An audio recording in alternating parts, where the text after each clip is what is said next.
ప్రార్థన చేసుకుందాం. పరిశుద్ధుడైన తండ్రి, మీ కోట్ల కొద్ది వందనాలు స్తుతులు స్తోత్రాలు చెల్లించుకుంటున్నాం. నీ మహాకృపను బట్టి నాయన ఈ నెల మొదటి ఉపవాస ప్రార్థన దినాన్న మీరు మా మధ్యలో మా స్తుతుల మీద ఆసీనుడిగా ఉండి మీరే సమస్తం కూడా నిర్వర్తిస్తున్నందుకు స్తోత్రం. ఆది నుండి మీరు ఆదిపక్షం వహించుతున్నందుకు స్తోత్రం.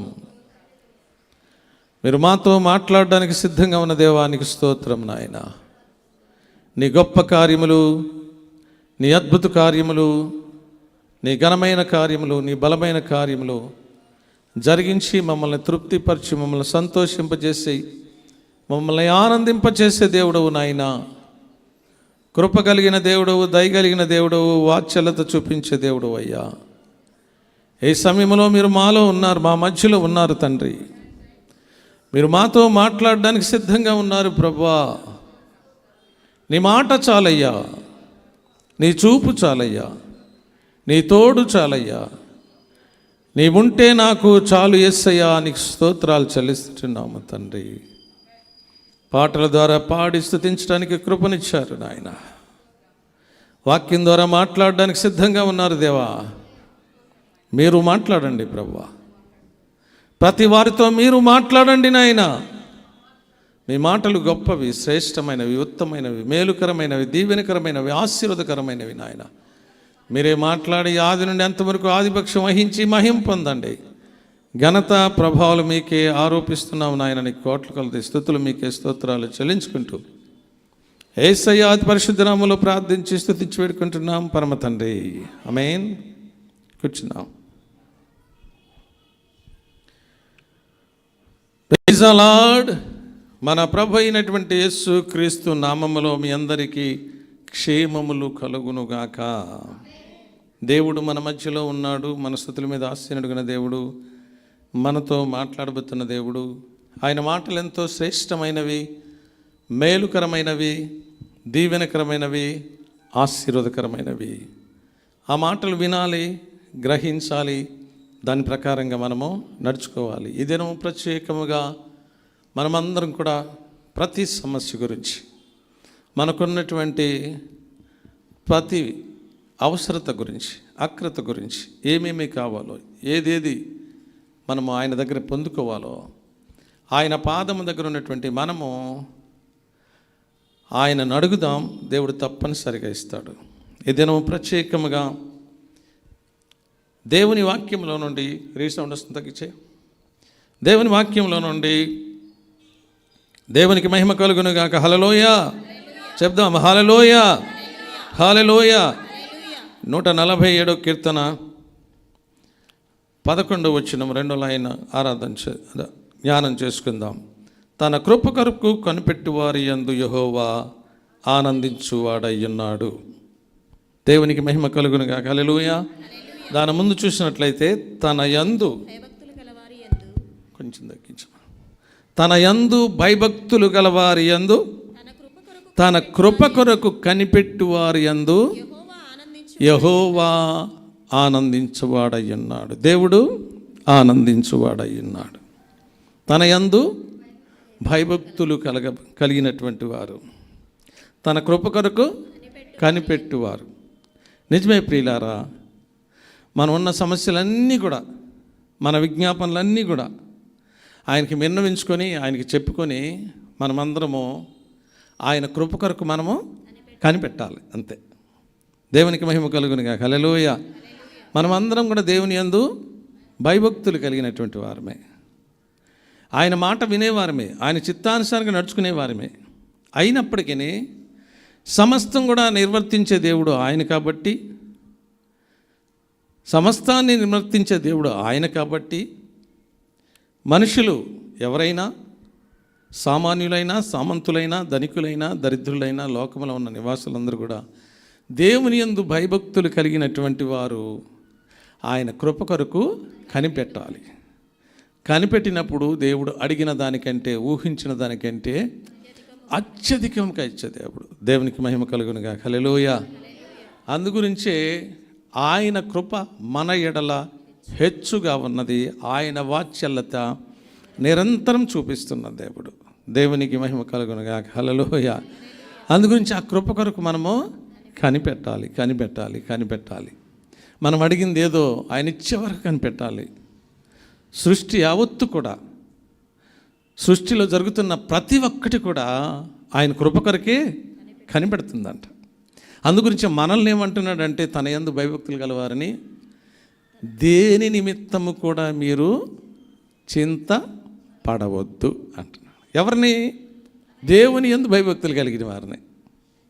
దేని నిమిత్తము కూడా మీరు చింత పడకూడదు అంటున్నాడు. దేవునికి మహిమ కలిగి ఏం చేయాలట? ఆయన కృప కొరకు కనిపెట్టాలి. ఆయన ఇచ్చే వరకు కనిపెట్టాలి.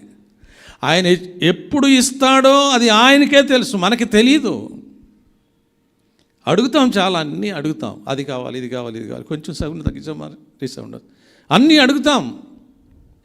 కానీ అడిగిన తర్వాత కూడా మనం ఏం చేయాలంటే, దేవుని బిడ్డలైనటువంటి మనము ఆయన కృప కొరకు కనిపెట్టాలంతే. ఆయన ఎప్పుడు ఇస్తాడు? తన బిడ్డల కొరకు దాచి ఉంచిన మేలు ఎంతో గొప్పది, అయినప్పటికీ తగిన సమయంలోనే మనకిస్తాడట ఆయన. మనం అడిగినట్టనే ఇచ్చేస్తాడు, ఇచ్చేవాడు కాదు. మనకి ఎప్పుడు ఇవ్వాలో ఆయనకు తెలుసు, ఏది ఇవ్వాలో ఆయనకు తెలుసు. కానీ మనం అడుగుతున్నాం ఆయనకి. అడిగి ఏం చేయాలా? కృప కొరకు కనిపెట్టాలట. దేవునికి మహిమ కలుగును గాక. హల్లెలూయా. చూడండి, దేవుని వాక్యములు కొలసీలకు రాసిన పత్రిక 4వ అధ్యాయం, ఫిలిప్పీలకు రాసిన పత్రిక 4వ అధ్యాయం, ఫిలిప్పీలకు రాసిన పత్రిక 4వ అధ్యాయం 4వ వచనం చూద్దాం. ఎల్లప్పుడూ ప్రభునందు ఆనందించుడి. సౌండ్ పెంచాము కొంచెం, చెప్పు. ఎల్లప్పుడూ ప్రభునందు ఆనందించుడి. మరలా చెప్పుదును.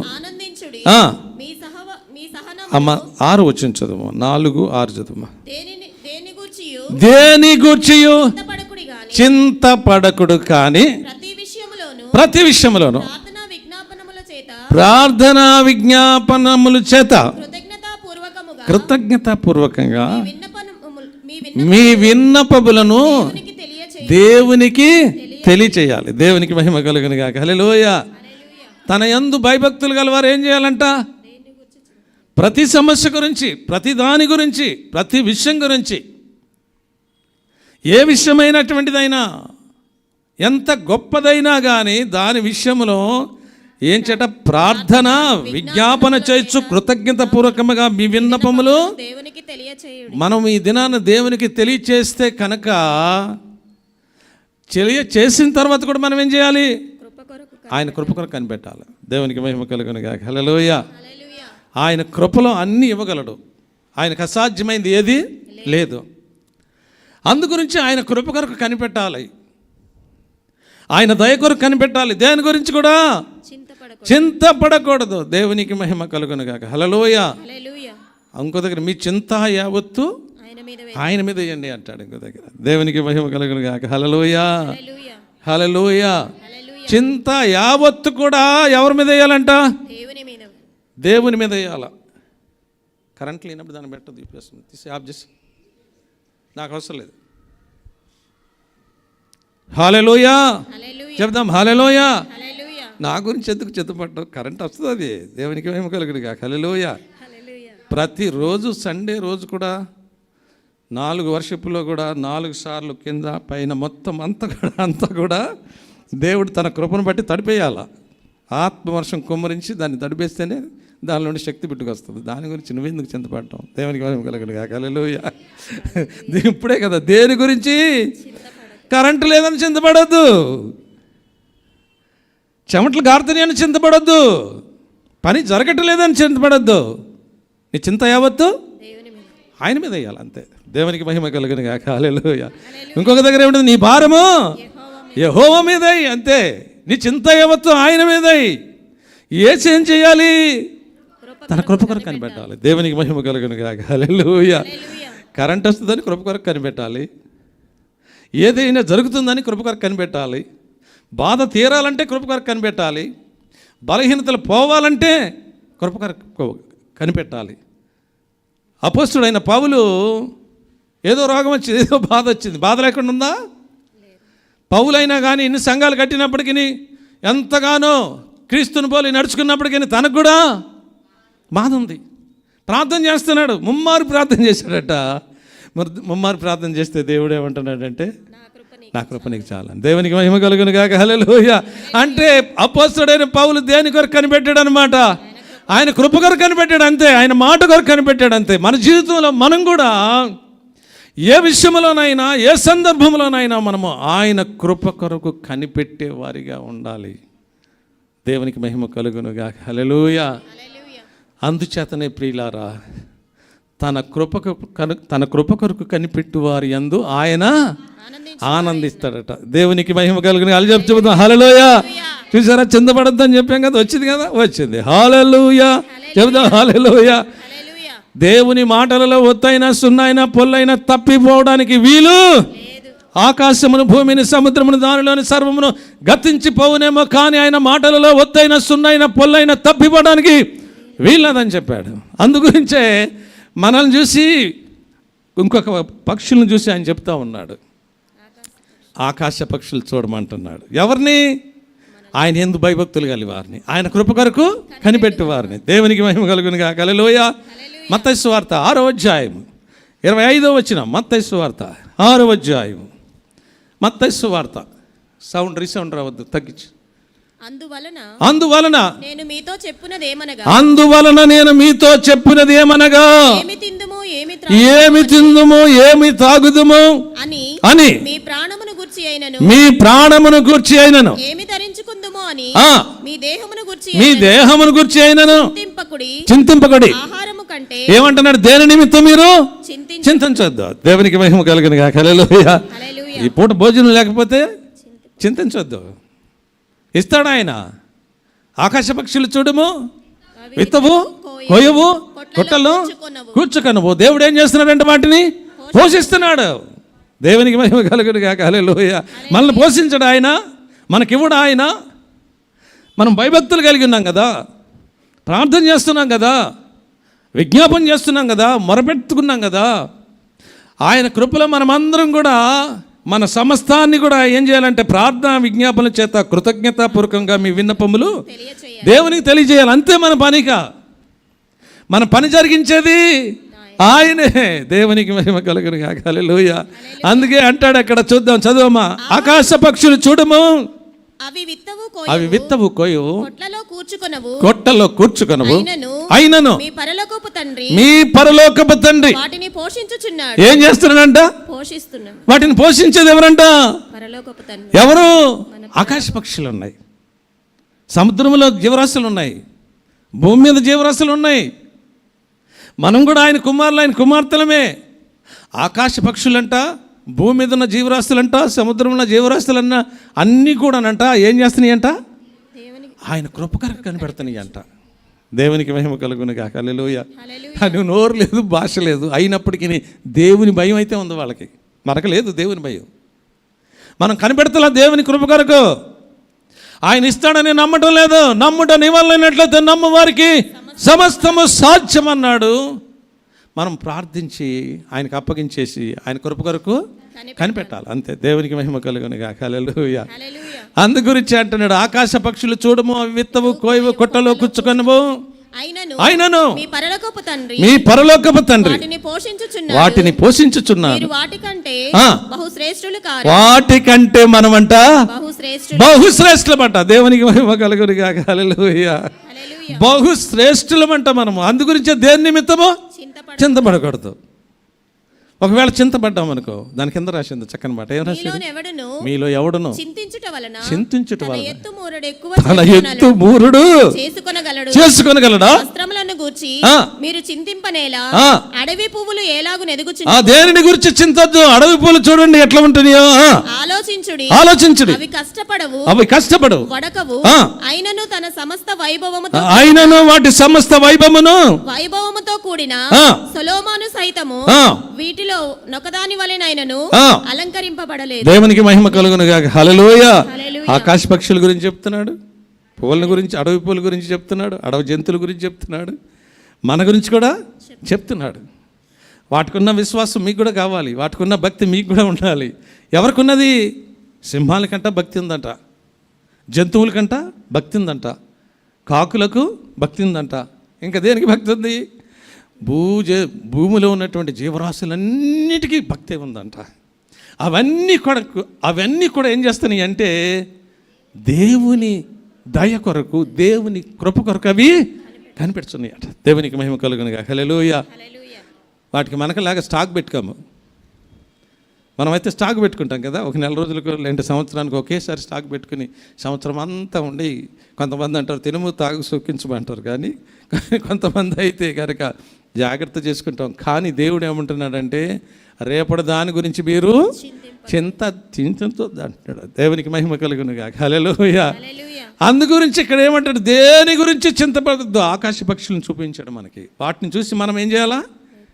నేర్చుకోవాలి. ఎంతమంది నేర్చుకుంటారు? చింతపడకుండా ఎంతమంది ఉంటారు? ఒక్కొక్కరు చింత అయితే భూమికి ఆకాశంకి ఎంత ఉందో అంత చింత ఉంటుంది ఒక్కొక్కరికి, బాధ. అయినప్పటికీ వాళ్ళని ఏమంటున్నాడు? అంత చింత ఉన్నా కానీ మీరు చదువమ్మా, అంత చింత ఉన్నా కానీ మత్తయి సువార్తలో చదివే కదా, మీరు చింతగా ఉండి చింతించుట వలన మూరుడు ఎక్కువ పెరగడట, మూరుడు ఎక్కువ తరగడట, తక్కువ కాడు ఎక్కువ కాడట. చింతించడం వల్ల ఇంకేం జరుగుతుందో తెలుసా? అనేకమైన బలహీనతలు వస్తాయి, అనేకమైన ఇంకా రకరకాలైనటువంటి వేదన కలుగుతూ ఉంటుంది. దేవునికి మహిమ కలుగునుగా. హల్లెలూయా. అప్పుడు వారు ఆయన వైపు చూడగా వారికి వెలుగు కలిగెను, వారి ముఖములు ఎన్నడును లజ్జింపకపోయాను. దేవునికి మహిమ కలుగునుగా. హల్లెలూయా. అయితే జీవరాశుల గురించి చెప్తూ ఉన్నాడు, మన గురించి చెప్తున్నాడు. మనమేమో దేవుని కొరకు, ఎవరు దేవుని యందు భయభక్తులు కలిగి ఆయన కృప కొరకు కనిపెట్టు వారందరూ కూడా, కనిపెట్టువారు ధన్యులు అంటున్నాడు. దేవునికి మహిమ కలుగునుగా. హల్లెలూయా. చదువు మాట చదువుదాం. నీ కృప కొరకు కనిపెట్టు వారి యందు ఆనందించువాడై అంటున్నాడు. దేవునికి మహిమ. నా మీదే ఆశ పెట్టుకున్నారు, నన్నే నమ్మారు, నా యందే విశ్వాసం ఉంచారు, నేను ఏదైనా చేయగలిగిన సామర్థ్యం కలిగిన దేవుడని ఆయన నమ్మారు. కాబట్టి వారి పట్ల నేను గొప్ప కార్యం చేస్తానని దేవుడు వాగ్దానం చేసిన దేవుడు, నమ్మదగిన దేవుడు, నమ్మకమైన దేవుడు, మాట తప్పని దేవుడు, మారని దేవుడు, యుగాలకి సజీవుడైన దేవుడు. దేవునికి మహిమ కలుగునుగా. హల్లెలూయా. జీవరాశుల గురించి ఆలోచన చేద్దాం. ఆకాశ పక్షుల గురించి చెప్పాడు, ఇప్పుడు సింహాల గురించి చెప్తున్నాడు. చూడండి దేవుని వాక్యంలో 104వ కీర్తన 104వ కీర్తన. దేవునికి మహిమ కలుగునుగా. హల్లెలూయా. 21వ వచనం చూద్దాం. సింహపు పిల్లలు వేట కొరకు గర్జించుచున్నవి, తన ఆహారమును దేవుని చేతిలో నుండి తీసుకొన చూచుచున్నవి. తన ఆహారం అంటే ఎవరి చేతిలో ఉంది? దేవుని చేతిలో ఉంది. దేవునికి మహిమ కలుగునుగా. హల్లెలూయా. వాటికంటే మీరు శ్రేష్ఠులు కారా అంటున్నాడు.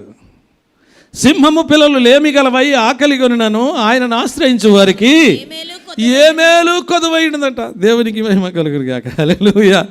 అందు గురించి అక్కడ అంటున్నాడు, సింహ పిల్లలు వేట కొరకు గర్జించుచున్నవి, ఆహారము దేవుని చేతిలో నుండి తీసుకొన జూచుచున్నవి. చాలు. ఎవరి చేతిలో ఉంది ఆహారం? సింహాలకి దేవుని చేతిలో ఉంది. మనకి ఆహారం ఇవ్వడానికి కానీ, మన పనులు జరగటానికి కానీ, మన అన్ని సమస్తము నిర్వర్తించబడడానికి, మనము జరిగించాలంటే ఎవరు జరిగించాలి? దేవుడే జరిగించాలి. కాబట్టి మనం ఏం చేయాలి? ఆయన కృప కొరకు కనిపెట్టాలి. ఒక వివాహం జరగాలన్నా, ఒక కార్యం జరగాలన్నా, ఒక ఇల్లు కట్టాలన్నా, ఒక ఏది చెయ్యాలన్నా నీతోని, నాతోని, మనతోని, ఎవరితోని కాదు. దేవుని యందు భయభక్తులు కలిగినటువంటి వారికి ఉన్నటువంటి లక్షణం ఏంటంటే, తన యందు భయభక్తులు కలిగి ఆయన మాట విని ఆయన చిత్తానుసారం నడుచుకొని మన విన్నపములన్నీ ఆయనకి తెలియచేసి తర్వాత ఆయన కృప కొరకు కనిపెట్టాలి. దేవునికి మహిమ కలుగునుగాక. హల్లెలూయా. ఆయన తప్పనిసరిగా తగిన సమయంలో చేయగలిగిన సామర్థ్యం కలిగిన దేవుడు. హల్లెలూయా. నమ్ముతున్నారా? నమ్మితే దేవుని మహిమను చూస్తారు. నమ్ముట నీ వలన నమ్ము వారికి సమస్తము సాధ్యము. ఇంకొక దగ్గర ఏముందంటే, పందెపు రంగమందు పరిగెత్తువారు అనేకులు, బహుమానం పొందేవారు కొద్దిమంది. దేవునికి మహిమ కలుగునుగాక. హల్లెలూయా. చాలా చెప్పాలని ఉంది కానీ చెప్పలేకపోతున్నా. హల్లెలూయా. అందుగురించే ఆశలు ఉంటాయి, అందరికీ నెరవేరేది కొందరికే. ఎవరికి? వాళ్ళకి ఆయన కృప కొరకు కనిపెట్టేవారు. దేవునికి మహిమ కలుగును గాక. హల్లెలూయా. ఏదో చేయాలని అనుకుంటాం, ఏదో చేయాలని అనుకుంటాం, ఏదో జరగాలని అనుకుంటాం, ఏదేదో చేయాలనుకుంటాం. కానీ దేవుడు అంటున్నాడు, దేవుని చిత్తమే ఏది చేయాలన్నా తన కృపలో కనిపెడితేనే మన పట్ల గొప్ప కార్యములు చేయగలిగిన సామర్థ్యం కలిగినది. సింహం చూసినట్లయితే అడవికి రాజు, దానికే కొదువుగా ఉందంట. దాని బాధ ఏంటి? రాజుకు బాధ ఏంటి చెప్పాలి? రాజుకు బాధ ఏంటి? దేవుని చేతిలో నుండి ఆహారం తీసుకొని తినటానికి, ఇచ్చటానికి, దానికోసం ఎదురు చూస్తూ ఉందంట. దేవునికి మహిమ కలుగును గాక. హల్లెలూయా. అందుగురించే ప్రియులారా, జీవరాశులను చూపిస్తున్నాడు దేవుడు, ఆకాశ పక్షులను చూపిస్తున్నాడు, సింహాలను చూపిస్తున్నాడు, భూమి మీద ఉన్న జీవరాశులన్నీ చూపిస్తూ ఉన్నాడు దేవుడు. మనల్ని జ్ఞాపకం చేసుకోమంటున్నాడు. అవి చూడవు, అవి విత్తవు, కోయవు, కొట్లలో కూర్చుకొనవు, వాటిని దేవుడు పోషిస్తున్నాడట. ఆహారం లేకుంటే అవి కూడా చనిపోతాయి ప్రియులారా. దేవుడు ఇస్తున్నాడట, తన గుప్పిల్ని విప్పిస్తున్నాడట. దేవునికి మహిమ కలుగును గాక. హల్లెలూయా.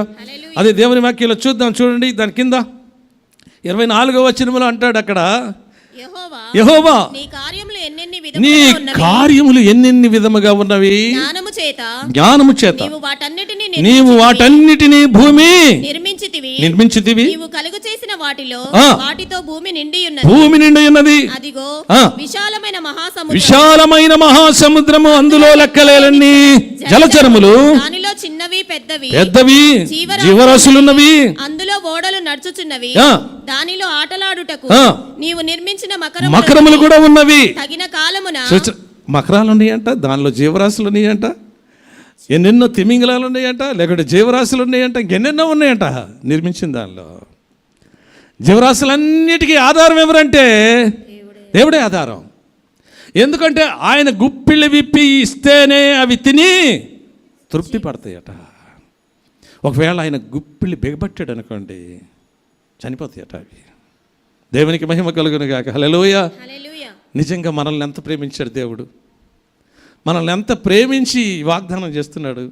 తన యందు భయభక్తులు కలిగి ఉంటే కనుక ఆయన కృప కొరకు కనిపెట్టి వారి యందు దేవుడు, నువ్వు భయభక్తులు కలిగి ఉండాలి, నీ కుటుంబం, నువ్వు, నేను భయభక్తులు కలిగి ఉండాలి, నేను నా బిడ్డలు, ప్రతి కుటుంబము, ప్రతి కుమారుడు, ప్రతి కుమార్తె భయభక్తులు కలిగి ఉంటే ఆయన ఏదైనా చేయగలిగిన సామర్థ్యము కలిగిన దేవుడు. కొండని పిండి చేస్తాడు. దేవునికి మహిమ కలుగును గాక. హల్లెలూయా. చేస్తాడా? చేయడా? చేస్తాడు. ఆయనకు అసాధ్యమైంది కూడా ఏదీ లేదు ప్రియులారా. దేవునికి మహిమ కలుగును గాక. హల్లెలూయా. అదే చూడండి, ఇక్కడ కింద చూసిన 27వ వచనం చూద్దాం. తగిన కాలమున వాటికి ఆహారం ఇచ్చుదువని అవన్నీ కూడా ఆయన దయ కొరకు మనం దేని గురించి కనిపెట్టాలి? ఆయన కృప కొరకు కనిపెట్టాలి. మనం కూడా ఆయన దయ కొరకు కనిపెట్టాలి. ఆయన దయ కలిగిన దేవుడు, కృప కలిగిన దేవుడు, వాత్సల్యత చూపించే దేవుడు, అన్నిటిని మనకి అనుగ్రహింపచేసే దేవుడు. ఏ సమయంలో ఏది ఇవ్వాలో, ఏ సమయంలో ఏది జరిగించాలో, ఏ సమయంలో మేలు చేయాలో, ఏ సమయంలో ఉపకారం చేయాలో, ఏ సమయంలో ఏది చేయాలో ఆయన కృపను బట్టి అన్నిటిని చేయగలిగిన సామర్థ్యం కలిగిన దేవుడు, మనం నమ్మిన దేవుడు. ఆయన ఆకాశమును, భూమిని, సముద్రమును, దానిలోని సర్వమును సృజించిన వాడు. ఆయన ఎన్నడను మాట తప్పని దేవుడు. దేవునికి మహిమ కలుగును గాక. హల్లెలూయా. చూడండి, అక్కడ చూసినట్టు తగిన కాలమున నీవు వాటిని ఆహారం ఇచ్చేదవని, నీ దయ కొరకు కనిపెట్టుచున్నవి, నీవు వాటికి పెట్టినది అవి కూర్చుకొనును, నీవు గుప్పిళ్ళు విప్పి మంచి వాటిని తిని దేవునికి మహిమ కలుగును గాక. హల్లెలూయా. నీకు ఆయన గుప్పిళ్ళలోనే ఉందంట అంత అటికి ఆహారం. ఆయన గుప్పిళ్ళు విప్పితేనే అవి తిని తృప్తి పొందుతాయి. గుప్పిళ్ళు బిగబట్టాడు అనుకోండి, జీవరాశులను ఏమవుతాయో ఆయనకే తెలియాలి. దేవునికి మహిమ కలుగును గాక. హల్లెలూయా. నిజంగా మనం భయభక్తులు కలిగి ఉంటున్నామా? భయభక్తులు కలిగినటువంటి వారి లక్షణాలు కలిగి ఉంటున్నామా? మనము ఆయన కృప కొరకు కనిపెడుతున్నామా? కావలివాడట దేని కొరకు కనిపెడతాడట? కావలివాడు. కీర్తన గ్రంథం 30వ అధ్యాయం 5వ వచనం. కీర్తన గ్రంథం దేవునికి మహిమ కలుగునుగా. హల్లెలూయా. హల్లెలూయా. అందరు తీద్దాం, బైబిల్ అందరు కూడా తీద్దాం, అందరు తీద్దాం. చదువమ్మా. ఆయన కోపము నిమిషం మాత్రం ఉండును, ఆ, ఆయన దయ 5వ వచనమమ్మా. 5వ వచనం. చదువమ్మా. ఆయన కోపము నిమిషం మాత్రం ఉండును. 130 అమ్మా, క్షమించాలి, 130. దేవునికి మహిమ కలుగునుగా. హల్లెలూయా. చెప్దాం హల్లెలూయా. హల్లెలూయా. హల్లెలూయా. 135 చదువు. యెహోవా కొరకు యెహోవా కొరకు నేను కనిపెట్టుకొనుచున్నాను. ఎవరి కొరకు కనిపెడుతున్నాడంట? యెహోవా దేవుని కొరకు కనిపెడుతున్నా నేను, ఆయన కృప కొరకు నేను కనిపెట్టుచున్నాను. కనిపెట్టుచున్నాను. దేవునికి మహిమ కలుగునుగా. హల్లెలూయా. హల్లెలూయా. ఆ, నా ప్రాణము ఆయన కొరకు నా ప్రాణము ఆయన కొరకు కనిపెట్టుకొనుచున్నది. కనిపెట్టుచున్నది. దేవునికి మహిమ కలుగునుగా. హల్లెలూయా. హల్లెలూయా. నా ప్రాణము ఆయన కొరకు కనిపెట్టుచున్నది. మనం కూడా ఆయన కృప కొరకు కనిపెడుతున్నాం. అది ఆయన కొరకు కనిపెడుతున్నాం. అది కావాలి, ఇది కావాలి, ఇది కావాలి, అయ్యా అది ఇవ్వాలి ప్రభువా, అది కావాలి నాయన అని ఆయన కృప కొరకు కనిపెడుతున్నాం. కాబట్టి ఆ వారి యందు దేవుడు ఆనందించువాడయ్యండి. ఇక్కడ అంటున్నాడు చూడండి, చూసినట్లయితే కావలి వారు ఉదయము కొరకు కనిపెట్టుట కంటే ఎక్కువగా నా ప్రాణము ప్రభువు కొరకు కనిపెట్టుచున్నది. దేవునికి మహిమ కలుగునుగా. హల్లెలూయా. కావలివాడు నైట్ షిఫ్ట్. కావలివాడు అంటే నైట్ షిఫ్ట్. ఏం చేయాలి? రాత్రంతా ఏం చేయాలి? నిద్రపోకుండా ఉండాలి, కనిపెట్టాలన్నమాట. ఎవరిని? దొంగలు వస్తారేమో, వాళ్ళు వస్తారా, వీళ్ళు వస్తారా, వీళ్ళు వస్తారు. దేవునికి మహిమ కలుగునుగా. హల్లెలూయా. హల్లెలూయా. అందు గురించే ఒక కావలివాడట ఉదయం కొరకు కనిపెట్టినట్లుగా నిద్ర ఆపుకోలేకపోతున్నాడంట. ఏం చేస్తున్నాడు? ఆపుకోలేక ఒక ప్రాక్టీస్ చేశాడంట. ఏం ప్రాక్టీస్ చేశాడంటే నిలబడి కళ్ళు మూసుకొని నిద్రపోవటం అలవాటు చేసుకున్నాడంట. ఏం చేసుకున్నాడు?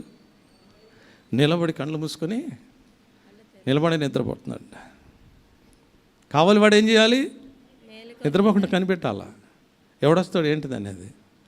దేవునికి మహిమ కలుగునుగా. హల్లెలూయా. వారి మీద కూడా సూపర్వైజర్లు వస్తారు. ఒక్కోసారి ఎన్ని గంటలకు వస్తారు? 12 గంటలకి, 1 గంటకి ఆ టైంలో వస్తూ ఉంటారు. వచ్చేసరికి ఎవరో దేవుని బిడ్డ అనుకోవచ్చు. వచ్చిన వాళ్ళు అడిగి అక్కడికి వచ్చినాక, ఏయ్ ఏంటి నిద్రపోతున్నావు? దేవుని నమ్మిన వాళ్ళ ఇద్దరు కూడా. ఆయన అంటున్నాడు, నిద్రపోవట్లేదు సార్, నేను ప్రార్థన చేస్తున్నా అంటున్నాడు. ఏం చేస్తున్నాడు? కానీ అది చేసేది ఏంటి? నిద్రపోతూ ఉన్నాడు. దేవునికి మహిమ కలుగునుగా. హల్లెలూయా. ప్రైజ్ లార్డ్ సార్, నేను ప్రార్థన చేస్తున్నా, నిద్రపోవడం కాదు అంటున్నాడు. కానీ తన పనేంటి? కావలి కాయటం. రాత్రంతా నిద్ర లేకోకుండా చాలామంది ఉన్నారు పిల్లారా. దేవునికి మహిమ కలుగునుగా. హల్లెలూయా. హల్లెలూయా. కానీ తనకు అప్పగించిన పని నమ్మకంగా చేయాలి. కావలి వారు మేలుకొని ఉండాలి. దేని కొరకు? ఉదయం వరకు. వాడు డ్యూటీ అయిపోయేంతకు చేయాలి. ఒకవేళ నిద్రపోయారు అనుకోండి, రకరకాలైనటువంటి సమస్యలు ఎన్నెన్నో వస్తాయి కదా. అందుగురించే ఇక్కడ దేవుని వాక్యంలో చెప్పబడుతున్నది ఏంటంటే, కావలి వాడు ఉదయం కొరకు కనిపెట్టుకొనుట కంటే ఎక్కువగా నా ప్రాణము ప్రభువు కొరకు కనిపెట్టుచున్నది. కావలి వాడు ఉదయం కొరకు కనిపెట్టుట కంటే ఎక్కువగా నా ప్రాణము కనిపెట్టుచున్నది. దేవునికి మహిమ కలుగునుగా. హల్లెలూయా. ఉదయం కొరకేమో ఆయన కనిపెడతా ఉన్నాడట. జీవరాశులన్నీనేమో దేవుని దయ కొరకు కనిపెడుతున్నాయి అంట. ఆయన చేతిలో నుండి ఆహారం తీసుకోవడానికి మనము ఆయన కృప కొరకు కనిపెట్టాలి. దేవునికి మహిమ కలుగునుగా. హల్లెలూయా. దేని గురించి కనిపెట్టాలి? దేని గురించి కనిపెట్టాలి? మీ చింత యావత్తు ఆయన మీదేసి దేని నిమిత్తము చింతించకుండా ప్రార్థనా విజ్ఞాపన చేయించు కృతజ్ఞతాపూర్వకముగా మనకున్నటువంటి అన్ని సమస్యలు కూడా దేవునికి తెలియచేయాలి. దేవునికి మహిమ కలుగునుగా. హల్లెలూయా. దేవునికి తెలియచేస్తే ఆయన కృపను బట్టి మనకు అన్నీ కూడా అనుగ్రహింపజేస్తాడు. దేవునికి మహిమ కలుగునుగా. హల్లెలూయా. దేవుడు గొప్ప దేవుడు, మనకి అనుగ్రహింపజేసే దేవుడు. కాబట్టి మనము ఆ విధంగా ఉండాలని దేవుడు హెచ్చరిక చేస్తూ ఉన్నాడు. కావలివాడు ఉదయం కొరకు కనిపెట్టినట్లుగా ఆకాశ పక్షులు చూడండి, అవి విత్తవు కొయ్యవు అంటున్నాడు. సింహాలు చూడండి, ఆయన గుప్పెళ్ళు విప్పినప్పుడు ఆహారం తిని తృప్తి పడటానికి చూస్తున్నాయి అంటున్నాడు. ఇంకా చూసినట్లయితే ఇంకా ఎన్నో విధములుగా కాకులు కూడానంట ఆయన ఆహారం కొరకట దేవుణ్ణి వేడుకుంటాయట.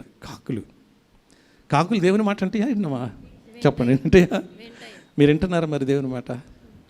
కాకులు వింటనాయి, ఆకాశ పక్షులు వింటనాయి, జీవరాశులను వింటనాయి, తిమింగలం కూడా దేవుని మాట వింది, సింహం కూడా దేవుని మాట వింది, భూజంతువులన్నీ దేవుని మాట వింటనాయి. అంటే అవి దేవుని యందు ఏమున్నాయి అన్నమాట? భయభక్తులు కలగండి. సృష్టికర్త ఎవరో, మమ్మల్ని సృష్టించింది ఎవరో, మమ్మల్ని పోషించేది ఎవరో బాగా తెలుసు వాటికి. కానీ మనకి తెలుస్తుందా? తెలియట్లేదు పిల్లరా. భయభక్తులు కలిగి ఉందాం. భయంకరమైన దినాలలో ఆయన కృప కొరకు కనిపెడదాం.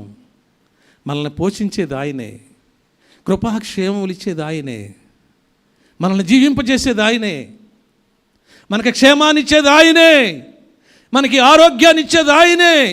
ఆయన కృపలేందే మనము క్షణమైనా బ్రతకలేము.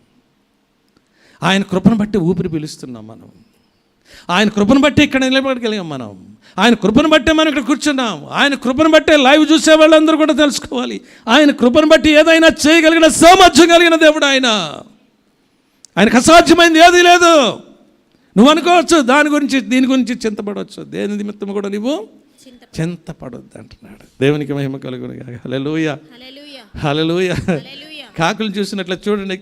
ఏబు గ్రంథం 38వ అధ్యాయం, ఏబు గ్రంథము 38వ అధ్యాయం. దేవునికి మహిమ కలుగును గాక. హల్లెలూయా చెప్దాం, హల్లెలూయా, హల్లెలూయా చెప్దాం, హల్లెలూయా, హల్లెలూయా. 38వ అధ్యాయం 41వ వచనం చదువుకుందాం. తిండి లేక తిరుగులాడుచు కాకి పిల్లలు దేవునికి మొరపెట్టినప్పుడు ఏమి లేకుండా, తిండి లేకుండా ఉన్నప్పుడట ఎవరికి మొరపెట్టాలంట? అవి లేకుంటే ఎక్కడెక్కడ దొరుకుతుందో పైనుండి చూడాలి, అక్కడ పోవాలి, దొంగతనం ఎత్తుకురావాలి, తినాలి, అంతే కదా. కానీ అవి కూడా ఏం చేస్తున్నాయి అంట?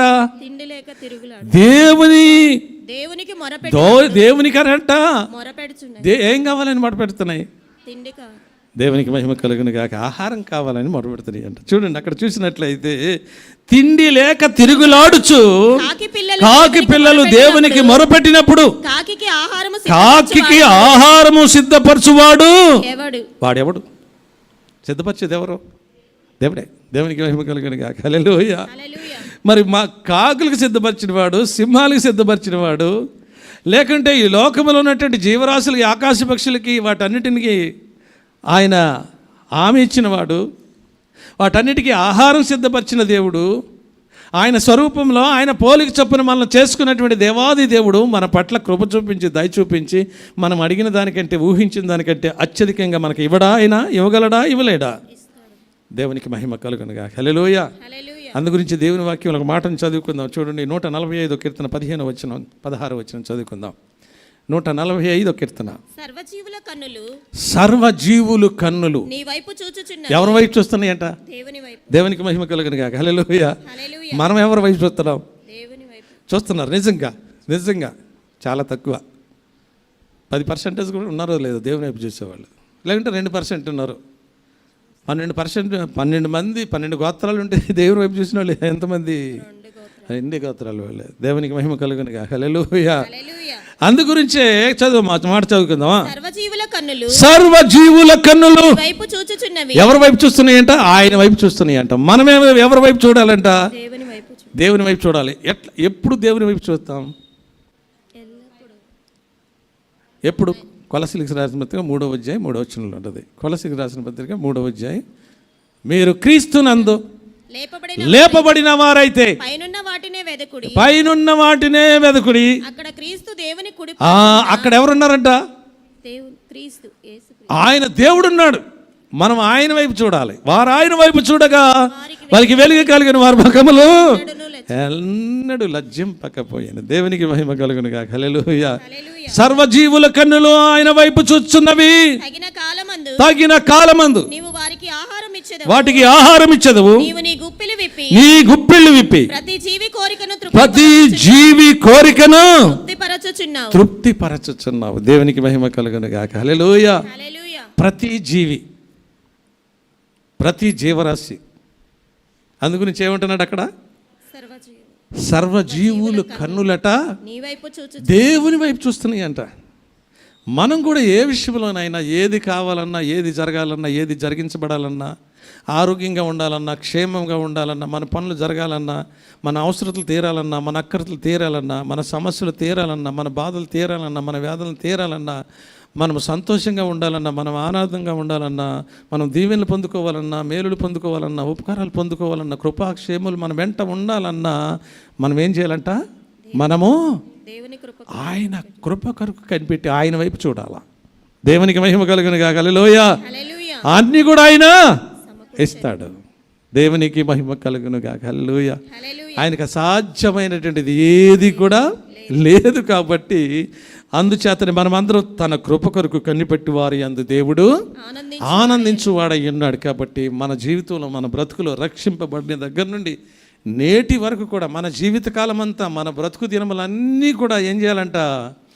మొట్టమొదటిగా ఆయన యందు భయభక్తులు కలిగి ఉండాలి. తర్వాత ఆయన కృప కొరకు కనిపెట్టాలి. మన చింత యావత్తు ఆయన మీద వేయాలి. ఆయన విన్నవించుకోవాలి, ఆయనకి చెప్పుకోవాలి. చెప్పుకున్న తర్వాత మనం అందరము ఆయన కృప కొరకు కనిపెట్టాలి. నువ్వు అడిగిన దానికంటే, ఊహించిన దానికంటే అత్యధికంగా ఇచ్చి మనందరిని కూడా సంతోషింపచేసి, ఆనందింపచేసి, తృప్తిపరిచి, మేలు చేసి, ఉపకారం చేసి ఆయన గొప్ప నామమును కనపరచబడుతుంది. కాబట్టి ఆయన అన్ని నామముల కంటే పైన ఉన్న గొప్ప నామం కాబట్టి ఆయనకు అసాధ్యమైంది ఏదీ లేదు. కాబట్టి మన సమస్తాన్ని కూడా సమకూర్చి మనందరిని తృప్తిపరిచే దేవుడు. కాబట్టి అట్టి కృపలో దేవుని కొరకు మనము ఎదురు చూసేవారిగా, దేవుని కృప కొరకు కనిపెట్టేవారిగా మనం ఉండి, ఆయన కృప కొరకు ఎదురు చూసేవారిగా ఉండి, మనం అడిగిన దానికంటే, ఊహించిన దానికంటే అత్యధికమైన దాన్ని పొందుకొని దేవునిలో సంతోష ఆనందంతో సాగిపోవడానికి దేవుడు తన కృపను మనందరిపైన నిండుగా మెండుగా కుమ్మరించి 100 1000 దీవించి ఆశీర్వదించునుగాక. Amen. Praise the Lord. God bless you. ప్రార్థన చేసుకుందాం. పరిశుద్ధుడైన తండ్రి, జీవము కలిగినటువంటి మా యేసయ్య, కోట్ల కొద్ది వందనాలు చెల్లిస్తుంటున్నాము. ఏదైనా ప్రత్యేకముగా నాయన తన కృప కొరకు కనిపెట్టి వారి యందు, నీ కృప కొరకు కనిపెట్టి వారి యందు, తన కృప కొరకు నాయన నీ కృప కొరకు కనిపెట్టి వారి యందు ఆనందించువాడై ఉన్నావు నాయన. అన్నిటికంటే ముఖ్యముగా నాయన మేము సియోన్లో ఉన్న ప్రతి కుటుంబము, లైవ్లో చూస్తున్న నీ బిడ్డలందరూ, దూరదేశంలో, దూర ప్రాంతంలో ఉన్న బిడ్డలందరూ కూడా నాయన భయభక్తులు కలిగిన ఆయన దేని కొరకు నాయన ఎదురు చూస్తున్నారో, ఆయన ఏది కావాలని అడిగారో, ఏది జరగాలని అడుగుతున్నారో, భారమంతా నీ మీద వేసి నాయన ఏ విధంగా ఉన్నారో చూస్తున్న దేవుడు, గమనిస్తున్న దేవుడు, పరిశీలన చేస్తున్న దేవుడు నాయన. నమ్మితే దేవుని మహిమను చూస్తారని చెప్తున్నావు. నమ్ముట నీ వల్లైనట్లయితే నమ్మవారికి సమస్తము సాధ్యం అంటున్నావు నాయన.